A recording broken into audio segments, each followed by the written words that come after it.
Hello, students and parents.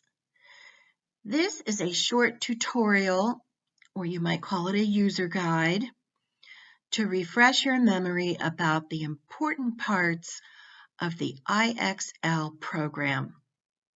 So far, we've been using IXL mostly for math review, but it has some really good information about language arts as well. So in this world of distance learning, I think we will begin to use more and more of the language arts. So follow along as I go through a short explanation of the important parts of IXL. The first point is the login or the sign-in. So when you're at home, and if you have a school tablet, you can log in through Clever. If you are at home and you don't have a school tablet, you can just go directly to the website, www.ixl.com. It doesn't matter. You need to enter your username and your password. So your username, well, we left those little cards in the classroom, didn't we? So I will make sure you know your username. And the password is the same password that you use in RazKids. And I think you all know that. But if you forget your username or password, contact me because I have the list. So after you log in, you will land on this page. So here's the important part of the landing page. And you can see I put a dotted line around your location within the IXL website. So you are on the Learning tab and the Recommendations tab. So let's take a look at what that means. So on this page, I would like you to click here where I put the purple arrow. It's a very small link. You might miss it, but please click on the link that says the number of skills suggested or recommended by your teacher. And please do not click down below where you can go off in many different directions and do all kinds of fun math. Because I think it's more important that you practice and master the skills that I'm trying to teach you. However, if you finish all of the suggested skills and you finish all your other schoolwork, certainly feel free to click on that section below and do some more exploration in your math curriculum. So on this page, you can see what happens when you click on the link. This one says 11 skills suggested by your teacher. You get a drop-down menu of the 11 skills, and you can pick any one of them. So this drop-down list shows you the 11 skills, and it also shows you a little bit of information about your progress on each of the 11 skills. So let's take a look at the first three. Number 1 indicates that the student has not started practicing this skill yet because there's no SMART score. So what's a SMART score? We will get to that. Let's take a look at number 2. Number 2 shows that the student finished practicing this skill and got a SMART score of 100 and what looks like a little orange next to it. And then number 3, the student has a SMART score of 78. So this skill is not yet finished because the student needs to get at least a score of 80. So here is one way of looking at the IXL SMART score.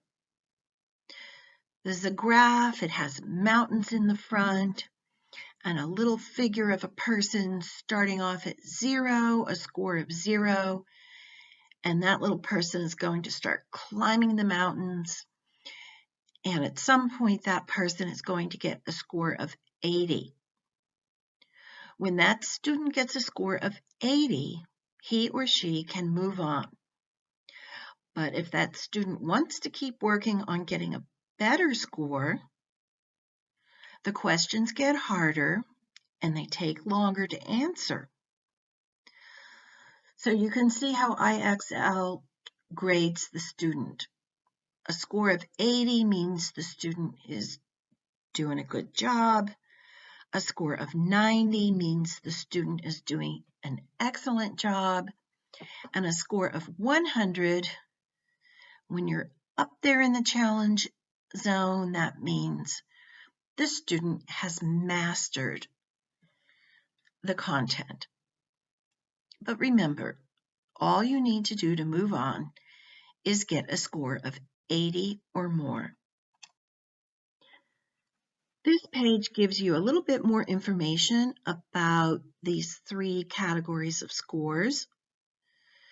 And we'll take a quick look at this. If you'd like more information, ask me and I can send you a document that has a lot more information on it. So how it works: learning and practicing is a score from 0 to 80. And it says from 0 to 80, we consider students to be learning and practicing a skill. Great. The next category, achieving proficiency, starts off at 80, goes up to 90. And in this category, students are refining their skills. They're getting better at it. And they're tackling more difficult questions. And the third category is called the challenge zone. And that's for students who would like to earn between 90 and 100 points. In the challenge zone, students will need to answer as many as 10 questions correctly, 10 in a row, to achieve mastery. But what's the score you need to earn before you can move on? 80. If you want to earn a higher score, go for it. A moment ago, I showed you how you could take a quick look at your progress when you look at the drop-down list of the suggested skills, those skills that the teacher recommended you work on. Well, here's another way you can get more detail on how you're doing.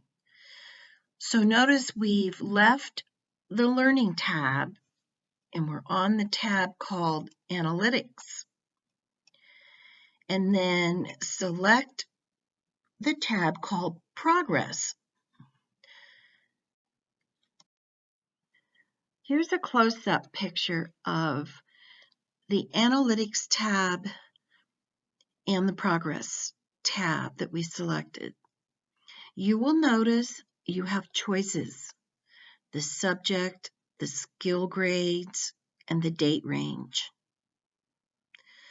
So you can see in this view,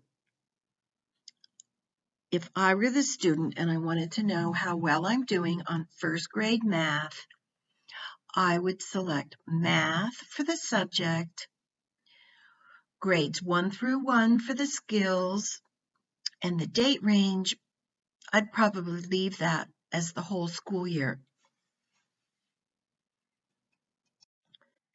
And this is what you will see.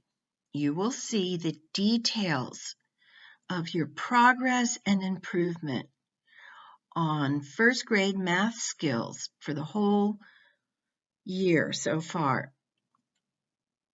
And then this way you can see how much time you spent on each skill, how many questions you answered, and where you are in terms of finishing. So let's look at skill number 1. Skip counting by 2s, 5s, and 10s.